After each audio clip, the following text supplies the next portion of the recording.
que quelqu'un ne sait pas de quoi il s'agit ici? Est-ce que quelqu'un ici dans cette salle ignore ce que nous avons projeté? Il n'y a pas de piège, hein? Ok. Valérie? Voilà, donc c'est important qu'on puisse présenter à chaque fois. C'est l'église de Morigny-Étampes que nous avons démarré il y a 2 ans. Donc une implantation nouvelle.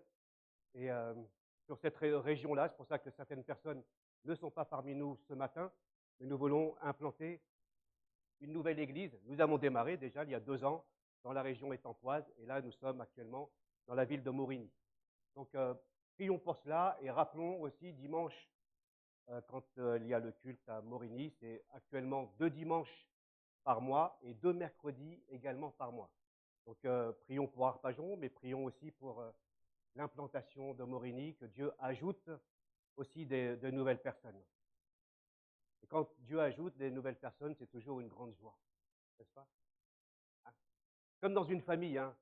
Vous avez le premier, c'est déjà une joie, n'est-ce pas? Si on est un peu perdu, on se demande comment on va faire. Puis le deuxième arrive, c'est presque du connu, mais encore une joie qui s'ajoute. Et le troisième, encore une joie qui s'ajoute. Et Dieu fait la même chose dans son Église. Il ajoute aussi des nouvelles personnes. Il va chercher de nouvelles et il rajoute dans son Église, dans sa famille. Et nous voulons aussi avoir une grande joie. Puisqu'on vous parle de joie, nous avons tous été, je pense que je ne peux pas trop me tromper, été une fois au moins dans notre vie joyeux. Même plus qu'une fois, je l'espère. Une fois lors de votre anniversaire, par exemple. Vous avez reçu les cadeaux. D'autres joies lorsque vous avez rencontré votre âme sœur, par exemple. Là, vous étiez dans la joie. D'autres fois, quand vous avez eu votre dernier iPhone ou je ne sais quoi, quelle marque vous avez, là, vous étiez content. Et d'autres fois où vous avez acheté votre voiture pour la première fois et vous la bichonnez, cette joie que ça procure, vous voyez, hein, quand elle est toute neuve et vous la garez loin sur un parking de peur que quelqu'un ne vienne la rayer. Et 5 ans après, vous vous garez n'importe où. On voit bien que 5 ans après, vous vous garez n'importe où parce que cette joie n'est pas durable. Elle est passagère. Et Dieu nous donne de vivre ces joies matérielles, ces joies peut-être éphémères, mais il nous rappelle aussi que toutes ces choses nous viennent de lui. Ce matin, j'aimerais aussi vous encourager à être dans la joie. À partir de Néhémie, un des signes du réveil spirituel que nous observons dans le livre de Néhémie, c'est que la parole de Dieu va produire de la joie au sein du peuple. Cette parole transforme les cœurs. Et je vous invite à lire avec moi ou à relire ce que nous avons déjà lu ensemble dans le livre de Néhémie au chapitre 8. Néhémie chapitre 8.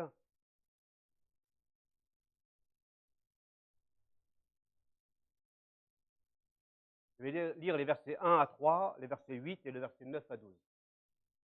Versets 1 à 3.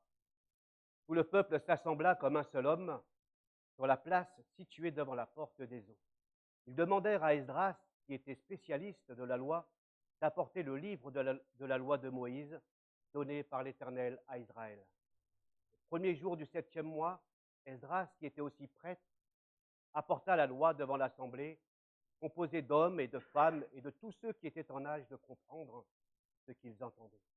Il leur lut dans le livre, depuis l'aube jusqu'à midi, sur la place qui est devant la porte des eaux.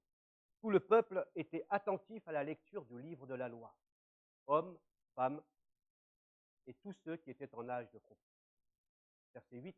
Il lisait la loi de Dieu et expliquait au fur et à mesure de façon posée et distincte afin que chacun puisse comprendre ce qu'ils avaient lu. Verset 9, 12. Tout le peuple pleurait en entendant les paroles de la loi. Alors Néhémie, le gouverneur, Esdras, le prêtre et spécialiste de la loi, et les Lévites qui donnaient les explications au peuple dirent à tous, « Ce jour est un jour de fête consacré à l'Éternel, votre Dieu. Ce n'est pas le moment de pleurer et de prendre le deuil. » Puis Esdras ajouta, « À présent, allez faire un bon repas. Buvez d'excellentes boissons et faites porter des portions à ceux qui n'ont rien préparé. Car ce jour est un jour consacré à notre Seigneur. Ne vous affligez donc pas, car la joie que donne l'Éternel est votre force. De leur côté, les Lévites calmaient tout le peuple en disant « Soyez tranquilles, car ce jour est consacré à Dieu. Ne vous attristez donc pas. » Alors tous allèrent manger et boire, faire porter des parts aux pauvres et organiser de grandes réjouissances, car ils avaient bien compris les paroles qu'on leur avait enseignées. Ils avaient bien compris les paroles qu'on leur avait bien enseignées. Ils avaient compris distinctement. La parole transforme les vies. Elle transforme les cœurs et elle transforme nos attitudes et nos comportements. Elle ne nous laisse pas inchangés. Ce n'est pas possible. On est d'accord? On va prier alors. Seigneur notre Dieu, on te dit merci encore pour ta parole qui a été lue.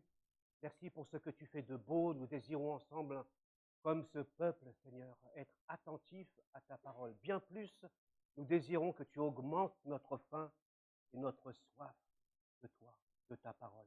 Merci encore pour nos frères et sœurs qui sont à Morigny-Étampes, que tu les bénisses durant ce culte. Bénis aussi sur toute la surface de la terre ceux et celles qui se réunissent pour louer ton nom, pour t'adorer, ceux qui viennent tout juste de te connaître et qui ont soif de toi, Seigneur. Que ton Esprit Saint fortifie les cœurs, mais aussi la foi de chacun. Ce matin, Seigneur, visite-nous encore et renouvelle-nous dans le nom précieux de Jésus. Amen. Cette parole qui transforme, nous avons vu la semaine dernière quelques points sur le réveil spirituel, sur ce qu'il n'est pas et ce qu'il est. Ce qu'il n'est pas, on a bien vu que ce n'est pas une émotion, pas quelque chose où voilà, on est tous en pleurs, sans qu'il y ait de changements concrets. On a vu ensemble que le réveil ne se fabrique pas, en pensant qu'en réunissant des conditions, le réveil va venir. Nous avons vu ensemble que le réveil vient de Dieu.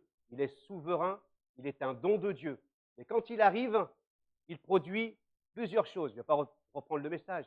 Il produit plusieurs choses. Les chrétiens assoupis se réveillent.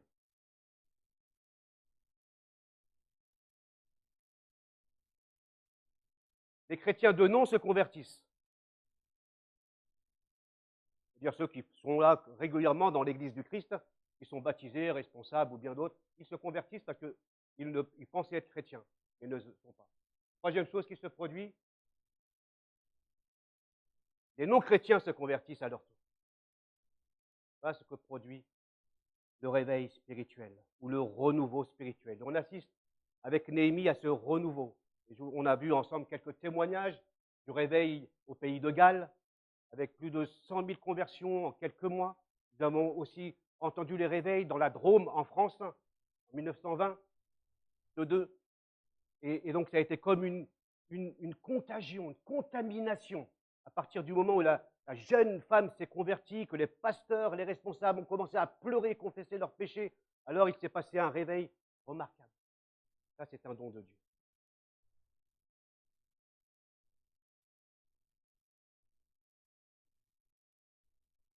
Je vous invite à relire, si vous le souhaitez, ou réécouter la prédication à ce sujet.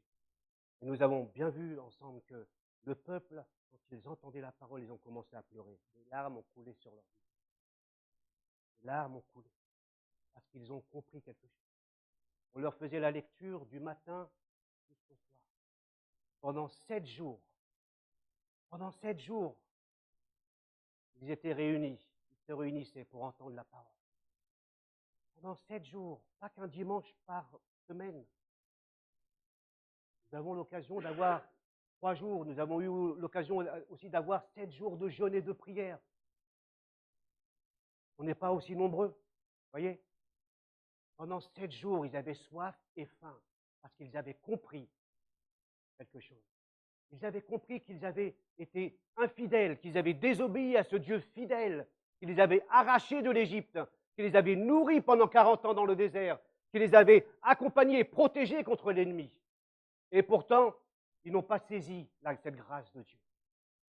Voilà pourquoi ces pleurs probablement sont venus à la lecture de la loi de Moïse.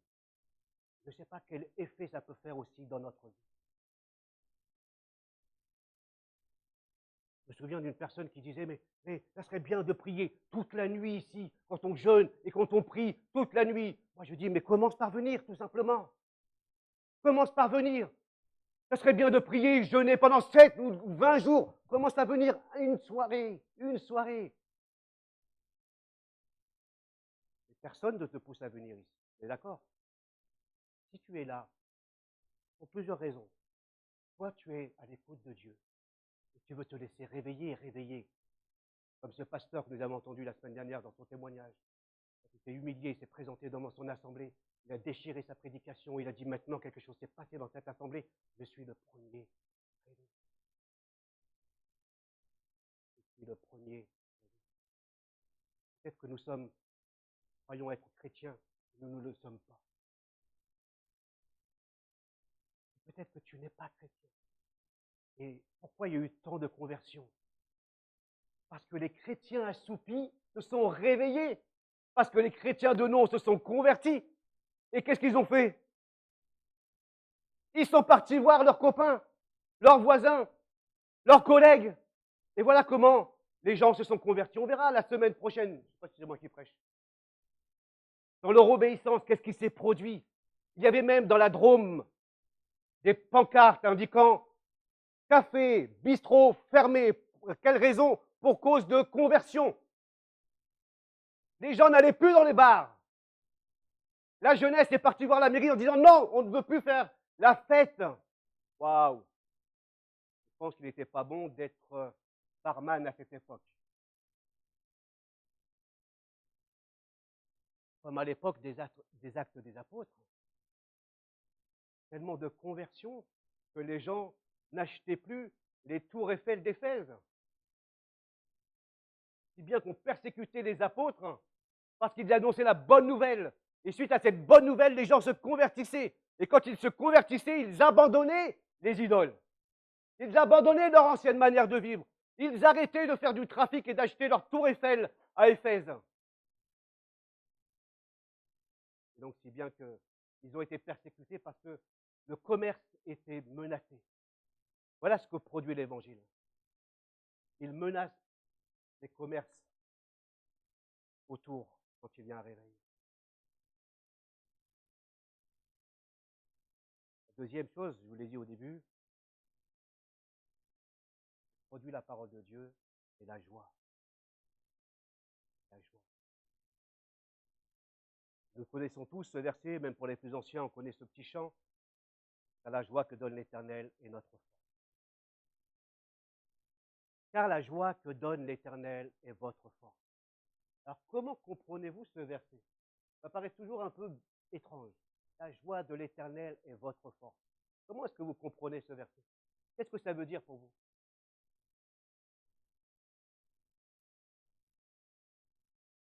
C'est une question qui attend une réponse. Hein.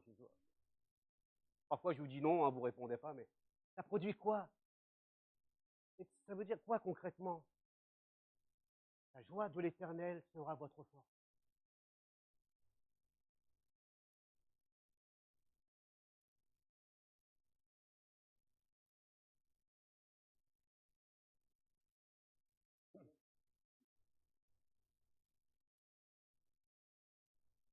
Si on lui fait du bien, il nous donnera la joie.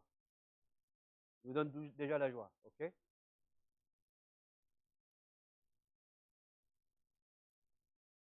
Marcher dans les sentiers de l'Éternel nous protège de toutes choses. Je répète, hein, juste pour le micro.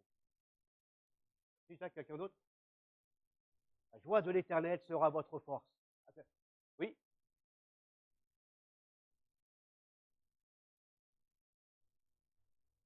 Amen. Tu as pris déjà un petit texte de ma prédication. Réjouissez-vous au contraire que votre nom soit inscrit dans le livre de vie. Ça, c'est la joie de l'Éternel. Oh Seigneur, on a fait tellement de choses pour toi. On a vu les démons sortir, on a vu les miracles, on a vu des guérisons. Et je lui dis, je ne sais même pas s'il a dit, c'est extraordinaire. Il a dit, oh, réjouissez-vous plutôt que votre nom soit inscrit dans le livre de vie. À notre salut, notre nom est inscrit. Et donc, des raisons d'être dans la joie parce que nous sommes sauvés. Amen. Autre chose?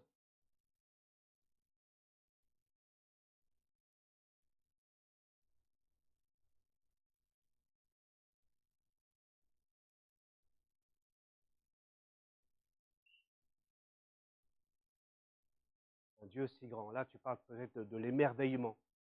Et émerveillé de ce que Dieu ait penché son regard sur nous.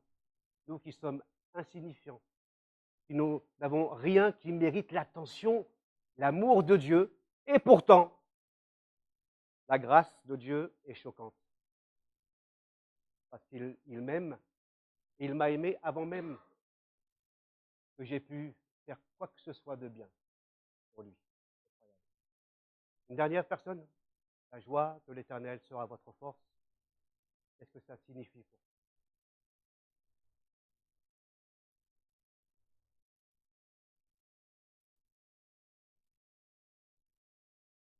Sans lui, on n'est rien. On y reviendra un petit peu à la fin, rapidement. Il me dit que si vous demeurez en moi, que mes paroles demeurent en vous, vous porterez du fruit. Et toujours dans ce contexte de Jean 15, le fait de demeurer en Christ va produire une joie, mais pas n'importe quelle joie, la sienne. Voilà. On a dans Néhémie la joie de l'Éternel sera votre force, et puis on a dans Jean 15, je vous donne ma joie, afin qu'elle soit complète, parfaite en vous. C'est la joie de l'Éternel qui est notre force, et c'est la joie de Jésus. C'est Jésus lui-même qui dit, je vous donne ma joie. Et à ce moment-là, on revient à notre contexte, le peuple était en train de pleurer parce qu'il prenait conscience à la lecture de la loi, toute l'infidélité ou bien toute la fidélité de Dieu qui revenait. Voilà. Waouh! On a tellement désobéi à Dieu, mais lui il nous a tellement aimés, il a eu tellement de patience à notre égard, qu'il pleurait, qu'il pleurait, qu'il pleurait. Et donc, on a du mal à comprendre un peu ce revirement de situation. On passe des pleurs à une joie, à la fête. On se dit, waouh, comment est-ce il peut y avoir un revirement de situation de la sorte? Et pourtant, c'est Esdras et Néhémie qui rappellent au peuple en leur disant, hey, ce n'est pas le moment de pleurer. Ce n'est pas le moment de pleurer. Vous allez pleurer plus tard, au chapitre 9. Vous allez pleurer, vous allez confesser vos péchés. Là, il va y avoir encore un retour à la confession des péchés, au jeûne et à la prière que nous verrons un autre dimanche. Mais ce n'est pas le moment de pleurer. Pourquoi? Parce que Esdras et Néhémie leur disent que ce jour est un jour de fête. C'est un jour saint. Et ce qui est saint est consacré à Dieu. Tout ce qui est servi dans le tabernacle ou dans le temple était saint, c'est-à-dire consacré à Dieu. Et nous, d'une certaine manière, nous sommes saints. Nous avons été consacrés aussi à Dieu. Consacrés parce que Christ nous a rachetés à un grand prix. Il a pardonné nos péchés, il a fait de nous ses enfants, et nous sommes maintenant consacrés à lui. Et nous sommes saints, S-A-I-N-T, devant Dieu. Et peut-être que dans ta tête, tu dis, ben moi, je ne suis pas bien saint dans ma tête, hein, ni dans mon corps, et ni dans mes attitudes, ni dans mes pensées. Mais tu sais, ça c'est bien que tu le penses. Parce qu'il ne faut pas que tu t'attardes à être saint pour mériter l'amour de Dieu, ni ton salut. Parce que toutes les fois où tu dis, ah ben moi je ne suis pas saint, et Dieu te regarde saint au travers de Jésus, au travers de la croix, si tu veux, entre toi et Dieu, il y a la croix. Et Dieu te voit au travers de la croix. Et au travers de la croix, qu'est-ce qu'il voit? Il voit ton péché, il voit mon péché, mais au travers de la croix, c'est marqué, c'est réglé. Péché effacé. Il a tout accompli. Voilà pourquoi je peux être dans l'assurance et dans la présence de Dieu. Non à cause de mes mérites, mais à cause de ses mérites. Non à cause de mes œuvres, mais à cause de son œuvre. Non à cause de cette persuasion que je peux avoir, oui, je suis un bon chrétien. Non, c'est parce qu'à la croix, il a dit, c'est tout accompli. Il a pris les péchés passés, présents, futurs. Donc je suis consacré à Dieu. puisqu'il a pris, on l'a entendu, il a pris mes péchés, puisque je suis émerveillé par la grâce de Dieu qui a surabondé, alors je vais marcher en nouveauté de vie. Parce que je veux l'aimer en retour. Donc à ce moment-là, ce jour était consacré à Dieu, en l'honneur de Dieu. La cérémonie, elle débute le premier jour du 7e mois, qui correspond au Nouvel An. Et le Nouvel An, un peu comme chez nous, c'est le temps des vœux, des recommencements, des nouveaux commencements. C'est l'occasion de se réjouir de ce qui s'est passé derrière pour aussi se tourner vers l'avenir. Autant d'occasions pour le peuple d'avoir un nouveau commencement aussi avec Dieu. De dire waouh, merci pour la grâce infinie que nous avons reçue. Il devait aussi se souvenir de la fidélité de Dieu. Et donc Dieu ne veut pas qu'on reste dans la tristesse et dans les pleurs, mais il y a aussi un temps pour apprécier la grâce de Dieu et sa fidélité. Des temps où nous pouvons nous centrer sur ce qu'il a fait de beau dans notre vie, ce qui nous permet de nous réjouir. Il y a tellement de choses qui nous réjouissent aujourd'hui. Je les placerai en 2 catégories rapidement. Il y a des choses d'en haut qui nous réjouissent, il y a des choses d'en bas qui nous réjouissent. Choses matérielles qui peuvent nous réjouir. Ça, c'est une bonne chose. Et si nous sommes uniquement réjouis par les choses matérielles, sans nous réjouir de ce que Dieu a fait de beau dans notre vie, comme nous l'avons entendu, son salut, sa grâce, sa patience, les transformations qu'il opère dans mon cœur, dans mes pensées, dans mes attitudes, les transformations qu'il opère dans la vie d'un tel ou d'un tel pour me réjouir, alors je passe à côté de quelque chose. C'est que ma joie est plutôt centrée de manière terrestre et non sur Dieu. Il nous faut à la fois remercier Dieu pour ce qu'il nous accorde, pour les biens matériels, mais aussi ce qu'il fait de beau dans son royaume et dans la vie des uns et des autres. Dieu ne nous laisse pas dans la tristesse, c'est ce que nous voyons dans notre texte que nous avons lu. Le réveil ne s'arrête pas aux larmes, mais il conduit à l'assurance du peuple, à la restauration et à la joie. Et c'est bien ce que nous avons lu ensemble dans la deuxième partie. Ne vous affligez donc pas. Et on s'aperçoit au verset 11 que le peuple se réjouit vraiment de cette fête. Il se consacre à louer le Seigneur. Alors, la joie est une émotion que tous ne partagent pas forcément. Et Dieu nous a créés différents. Il y a des joyeux, il y a des mélancoliques, il y a des grincheux, bref, il y a tout ce qu'il faut. Il faut de tout pour faire un monde. On est d'accord?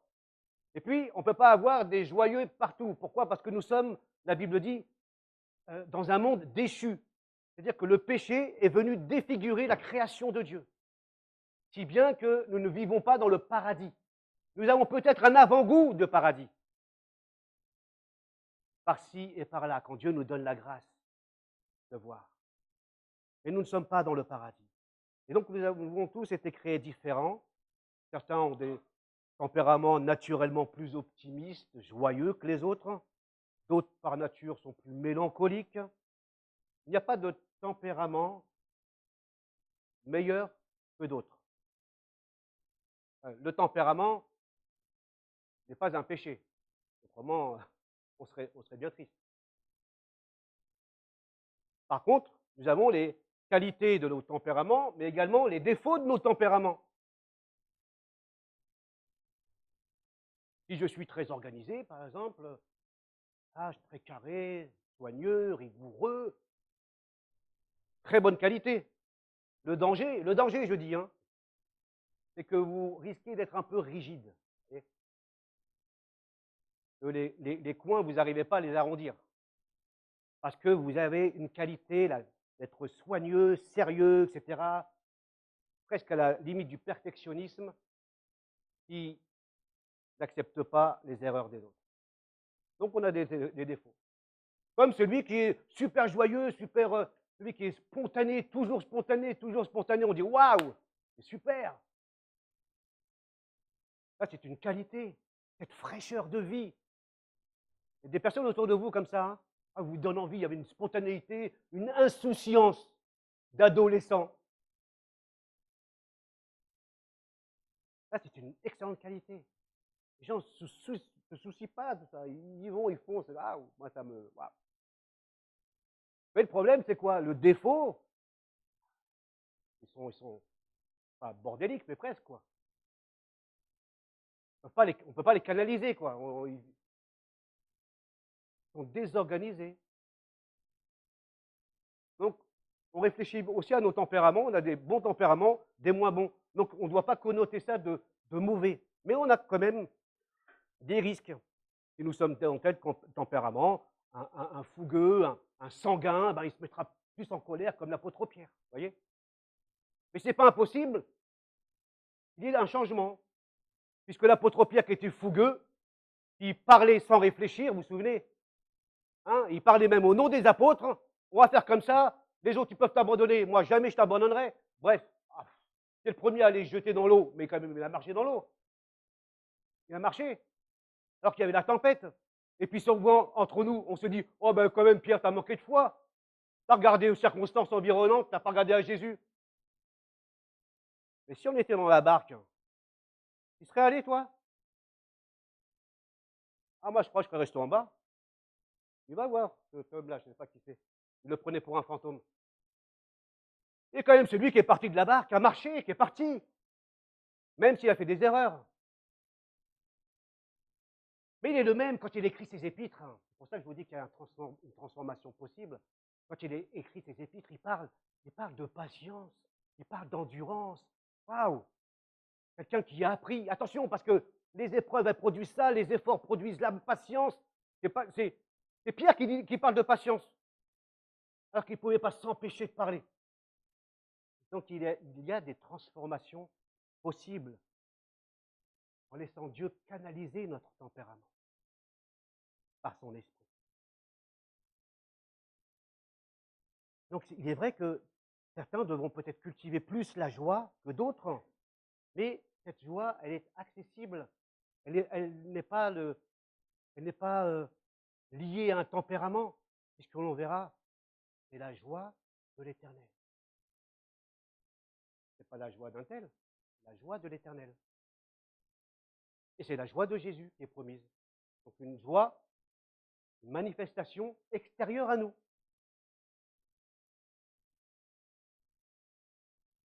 Et donc, parfois, nous recherchons la joie ailleurs qu'en Dieu. Et nous avons tous des expériences. Nous avons voulu chercher cette joie qui allait combler quelque chose dans notre vie. Et c'est bien, parce que nous avons, comme ici, si nous n'avons pas de but, ben, on va tourner en rond. On a la joie de, je sais pas moi, d'avoir un travail, la joie de rencontrer quelqu'un, la joie d'avoir un appartement, une maison, bref, la joie d'exercer un loisir. Ça, ce sont des choses qui peuvent procurer une vraie joie. Et encore, ce sont des joies matérielles.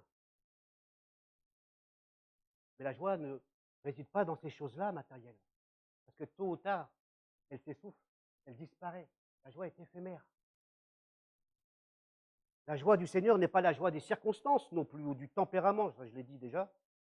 C'est parce qu'aujourd'hui, voilà, j'ai eu mon permis de conduire que voilà, je vais être toujours joyeux, ça va redescendre. La joie du Seigneur n'est pas innée. On entend chez certains dire, ouais, moi je suis optimiste de nature. Oui, oui, mais c'est plus que ça encore. La joie du Seigneur, ce n'est pas uniquement l'extérieur, ce n'est pas celui qui rigole tout le temps et qui est triste à l'intérieur. Tu vois? Et on en rencontre plein. Et joyeux, joyeux, joyeux, mais triste, triste, triste dans leur cœur. Ce n'est pas de cette joie extérieure, même si elle doit se voir.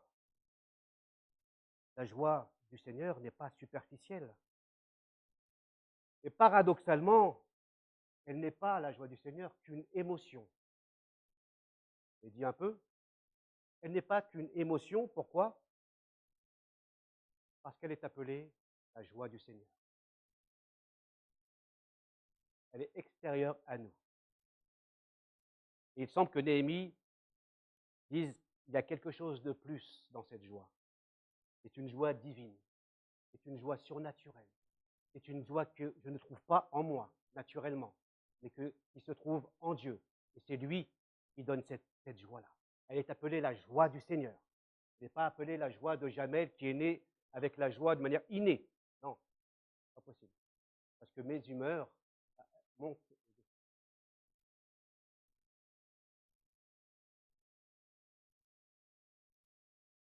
Il s'agit de la joie de l'Éternel, de sa propre joie.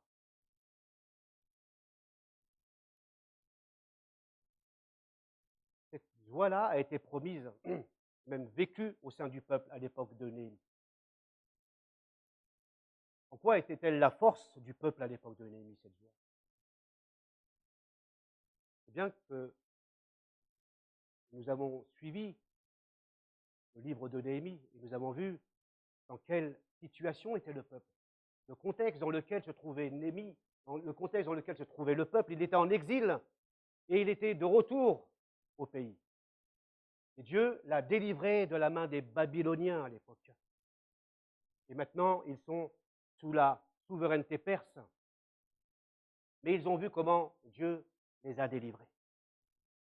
Et c'est ce que nous avons entendu dans les petits témoignages, c'est ce qui procure la joie. Comment Dieu a aussi, malgré l'infidélité du peuple, malgré sa désobéissance, tenu son alliance, tenu sa promesse. Je vous ramènerai au pays. C'est aussi cette joie que peut avoir Néhémie et le peuple. Tu vois que oui, Dieu n'a pas abandonné son peuple. Maintenant, cette tristesse qu'ils avaient est transformée. La tristesse de l'exil, la tristesse de l'épreuve, la tristesse de l'esclavage est transformée en joie, en renouveau.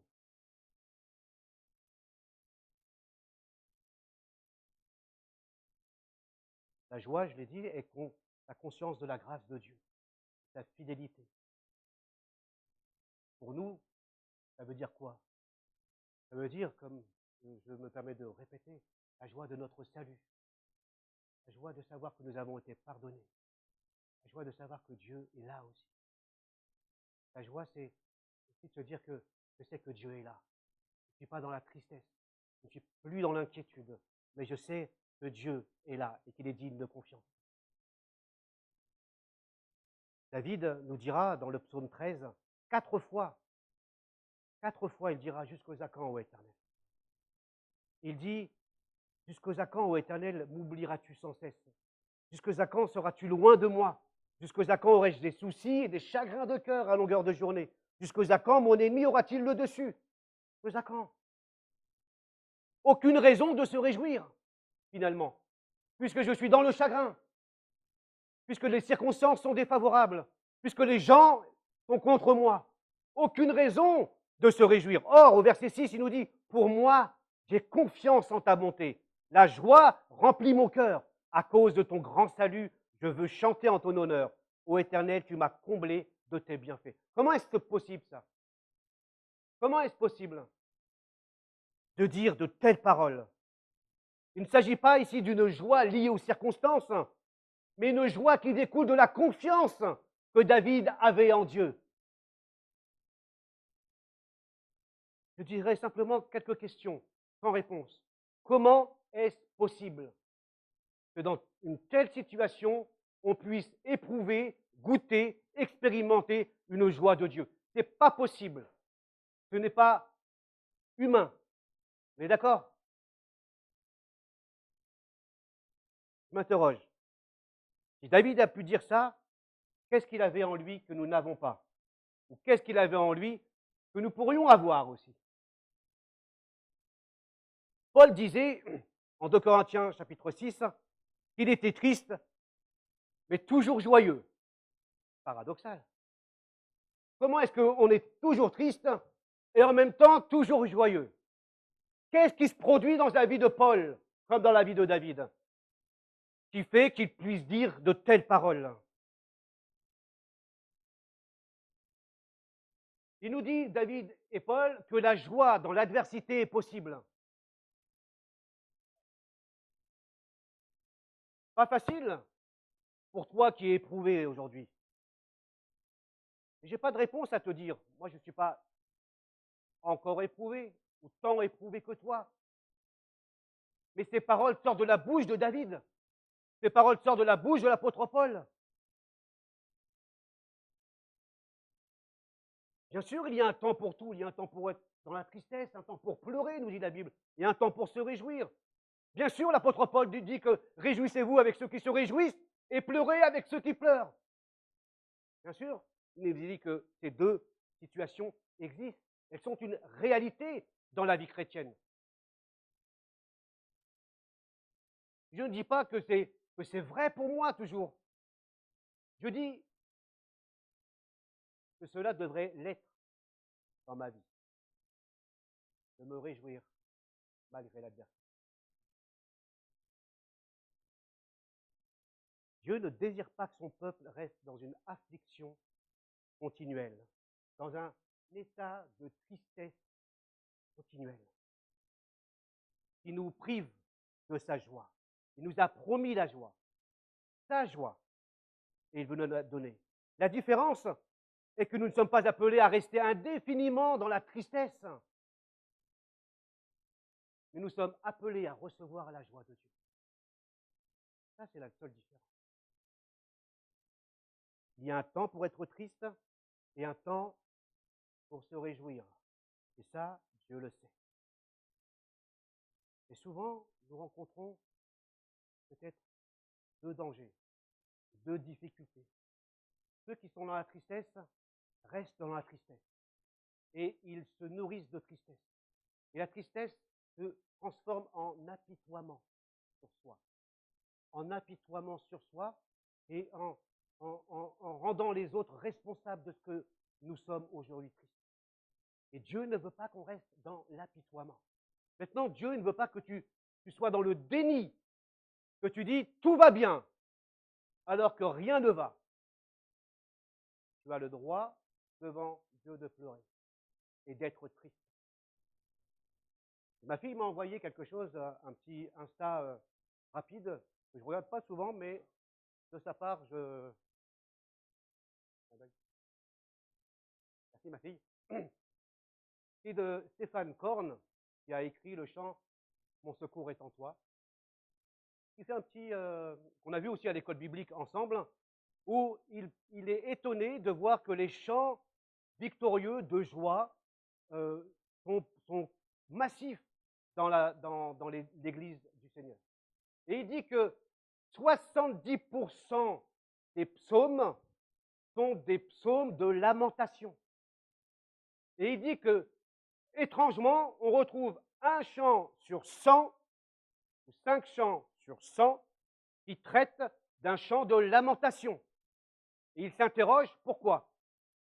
Pourquoi, étant donné que nous avons 70% de chants de psaumes de lamentation et d'autres écrits, pourquoi nos chants ne sont pas inspirés par cela? Très bonne réflexion. Soit une fuite en avant, un déni total, soit un excès de triomphalisme, c'est-à-dire qu'avec Dieu, je n'aurai jamais de problème, je serai toujours dans la joie. Or, nous le verrons ensemble, c'est possible, mais 70% des psaumes et d'autres écrits sont des écrits de lamentation. Et cela peut-être nous aide. Je pense à ce frère qui a perdu son épouse il y a quelques années.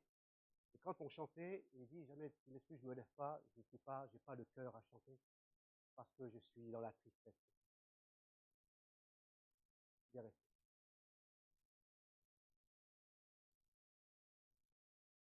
Il y a un temps pour pleurer. Et parfois, nous avons des paroles peut-être maladroites, rapides, ou peut-être nous croyons ce que nous disons. Il faut que tu sois joyeux.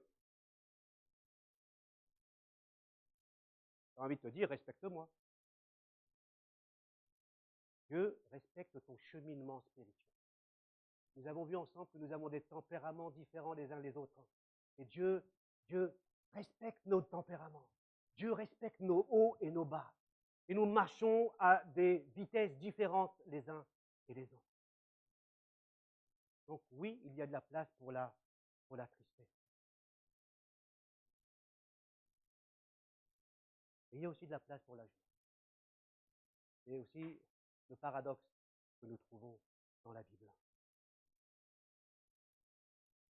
Ce paradoxe qui nous dit que malgré les circonstances défavorables, par exemple, nous lisons dans les Actes des Apôtres, que vers le milieu de la nuit, Paul et Silas priaient et chantaient les louanges de Dieu. Ils les chantaient où? En prison. Paradoxal, hein? Ils les chantaient en prison. Il y a une joie particulière de Dieu dans l'adversité. Mais cela ne veut pas dire, pour revenir à ce que je vous disais, que cela doit être une norme pour tout le monde. Il faut les accueillir comme ils viennent. Un temps pour la tristesse, un temps où la joie peut venir au moment le plus inattendu de ma vie. Une joie que procure le Seigneur. Et une paix parce que ça va encore. Vous savez, je vais raconter une expérience, je vais encore pleurer, donc j'aime pas trop dire ça. Et quand je me suis converti, mon père n'était pas trop content. Et mon père, pour faire court, m'a mis dehors. Et j'ai dormi dans un escalier. Ce jour-là, j'étais content. Content parce que, je disais, j'avais lu les actes. Content de savoir que, voilà, à cause de Christ. Et j'étais content. J'étais joyeux. Je me souviens toujours de cet événement. Je crois que c'est la première fois que je vous le partage ce matin. Quelque chose qui se produit.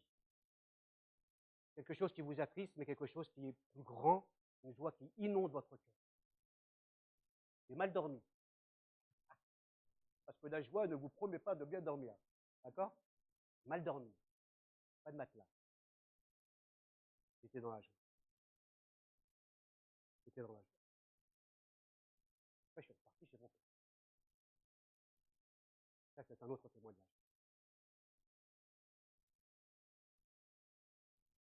Dans l'adversité, la joie de Dieu.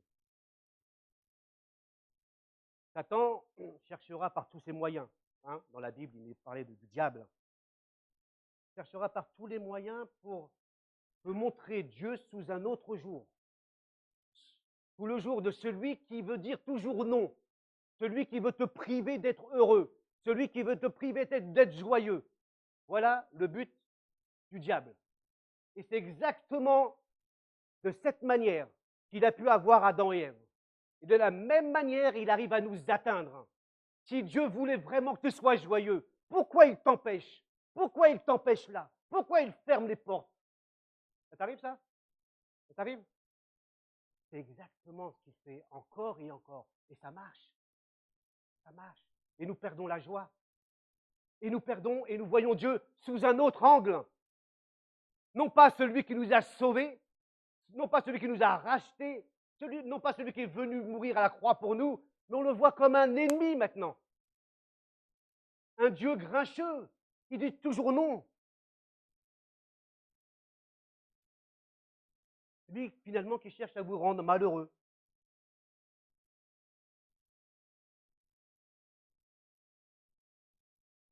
Il existe aussi, en dehors de Satan, il peut aussi s'en servir, hein, des voleurs de joie dans notre vie, des inquiétudes qui envahissent notre quotidien et qui, à la longue, nous font perdre la joie de Dieu et la paix de Dieu. Pourquoi? Parce que nos regards ne sont plus fixés sur Dieu, mais sur les événements, sur les circonstances, et parfois même sur les gens, même parfois sur les gens. C'est vrai que notre cerveau est fait que, à Montluçon, j'ai suivi un petit atelier sur anxiété et santé mentale, ciblé sur la jeunesse, et pas que sur la jeunesse. Par exemple, ils nous disent que vous restez joyeux, vous êtes content, hein, vous avez passé un bon week-end, et puis demain, vous allez au boulot. Hein. Vous êtes d'accord? Qui de repos demain? Quelle chance, le lundi, c'est génial. Vous allez au boulot, Et puis vous arrivez, il y a vos collègues comme ça, ils parlent, hop, tout le monde sautait quand vous arrivez. Et oui, j'étais content, hein. Ils vous regardent, ça vous communique quelque chose. La joie disparaît. La joie disparaît. Il y a la capacité d'éteindre cette joie-là, de vous rendre. Qu'est-ce qui se passe? Pourquoi ils me regardent comme ça? Vous avez déjà vu des regards qui vous éteignent? Vous étiez joyeux, hein? Puis quelqu'un est venu par juste un regard, pas de parole, hein. Un regard, tout s'éteint. Des voleurs de joie. Et les raisons sont nombreuses aujourd'hui de nous inquiéter, de perdre la joie. Et l'absence de joie n'est pas forcément une absence de confiance et de foi en Dieu. C'est pas la même chose, hein. On peut perdre notre joie, mais pas perdre notre foi en Dieu. Ne perds pas cette joie. Ne laisse pas ces voleurs, et toi sais, qu'est-ce qui peut te ravir tes joies aujourd'hui? Paul en prison, abandonné aussi par ses proches, accusé par ses détracteurs de l'Évangile, hein, qui l'accusaient, qui étaient jaloux de lui, qui cherchaient toujours à mettre des bâtons dans les roues. Il dira dans Philippiens 4, « Réjouissez-vous en tout temps de tout ce que le Seigneur est pour vous. » Oui, je le répète, soyez dans la joie. C'est un impératif présent, Philippiens 4, qui indique qu'il faut se réjouir habituellement et continuellement. Waouh! Pas simple. Et c'est Paul qui dit ça. Et il dit, je le répète, au cas où tu n'aurais pas bien compris, je répète, hein, voyez, toujours dans la joie. Max Lucado, que je vous recommande, dit, l'inquiétude est inévitable, mais la prison de l'inquiétude n'est pas optionnelle. Le problème, c'est que l'inquiétude, elle n'est pas un péché en soi. Elle peut devenir péché quand on laisse l'inquiétude prendre le dessus et qui nous pousse à, je ne sais pas, par exemple, vous êtes inquiet et vous allez vous réfugier dans la drogue. Voilà. Vous êtes inquiet de votre famille, de votre couple et vous allez fuir votre famille, votre femme, votre mari ou vos enfants. Ça devient un péché. Parce que l'inquiétude, voilà, vous êtes tellement inquiet que vous n'êtes pas en capacité de prendre soin, donc vous partez. Et l'inquiétude, parfois il y a des bonnes inquiétudes et des inquiétudes légitimes. Ce que Max Lucado dit, c'est que de ne pas laisser de l'inquiétude au point qu'elle nous emprisonne. Finalement, tu te lèves avec des inquiétudes et tu te couches avec des inquiétudes. Et là, ta joie en Dieu, elle est volée. Paul dit aussi, réjouissez-vous dans le Seigneur.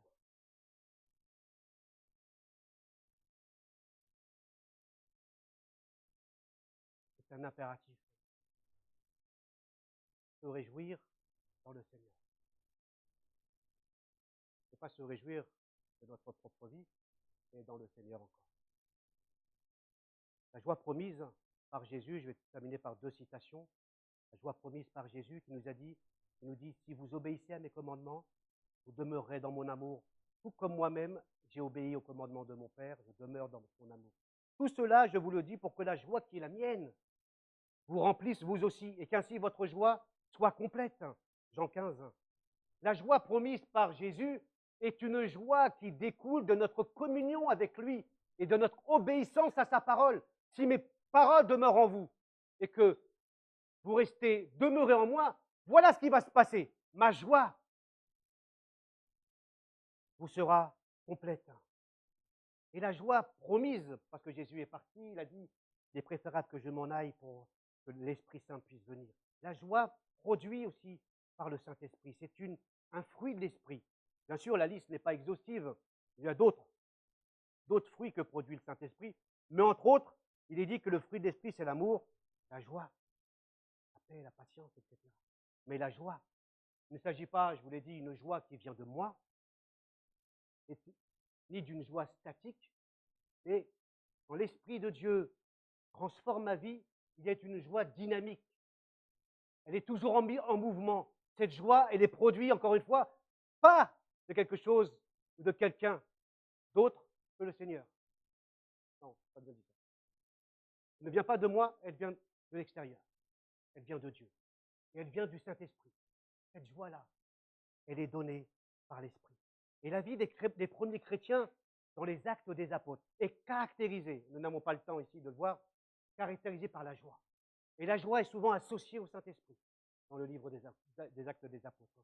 Nous lisons tous les jours d'un commun accord, ils se retrouvaient dans la cour du temple, ils rompaient le pain dans les maisons et prenaient leur repas dans la joie avec simplicité de cœur. Ils louaient Dieu et le peuple tout entier leur était favorable. Il y a quelque chose qui se passe dans les actes des apôtres. Il y a une joie qui caractérise l'Église naissante, l'Église nouvelle, l'Église du Christ. Elle est caractérisée par la joie, mais aussi dans la manière de servir. Il y a une joie dans le service de Dieu. Il y a une joie aussi quand on voit les progrès que font les uns et les autres dans la foi en Christ. Ça produit une joie. Ça ne reste pas insensible. Je dis la joie ou la ferveur que produit le Saint-Esprit.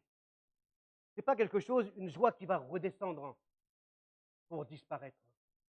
La joie est une attitude de cœur que nous devons adopter et vivre, non pas qu'à des moments particuliers, mais demander à Dieu, Seigneur, aide-moi d'être joyeux dans ta présence. Aide-moi d'être joyeux dans ma présence. Nous savons parfois qu'il nous faut aimer les autres, vous êtes d'accord? Nous savons parfois qu'il nous faut choisir de pardonner les autres. Mais on ne réagit pas de la même manière pour la joie. Or, pour la joie, nous devons aussi choisir d'être dans la joie. Comme nous choisissons d'aimer, comme nous choisissons de pardonner, nous choisissons d'être joyeux avec le Seigneur et de puiser notre force en lui. Et nous oublions cela. Alors, comme dit le psalmiste, mon âme bénit l'Éternel. Parce que moi, naturellement, je ne le bénis pas. Et donc, je dois me parler, je dois m'interpeller pour dire, allez, recentre-toi en Christ. Afin que cette joie surnaturelle et divine puisse aussi descendre sur moi, sur toi, mais sur la communauté. La joie dont il est décrit dans les livres des apôtres, et même du peuple de Néhémie, est une joie communautaire. Ensemble. Une ferveur communautaire. C'est vrai ce qui se produit, le psaume 126 nous dit, c'est comme une prière pour toi et pour moi. Nous ne sommes pas encore dans la joie. Il est dit, qui sème dans les larmes, psaume 126, qui sème dans les larmes, moissonnera avec des cris de joie. Qui s'en va en pleurant alors qu'il porte sa semence, reviendra en poussant des cris de joie alors qu'il portera. Est-ce que tu crois que Dieu veut changer les larmes en cris de joie? Est-ce que tu as besoin que cette tristesse soit changée en joie ce matin? Je t'invite peut-être à venir pour la prière devant, à prier pour que Dieu puisse changer la tristesse en joie. Une joie que le Saint-Esprit te donnera. Est-ce que quelqu'un veut s'approcher? Il est dans une tristesse profonde.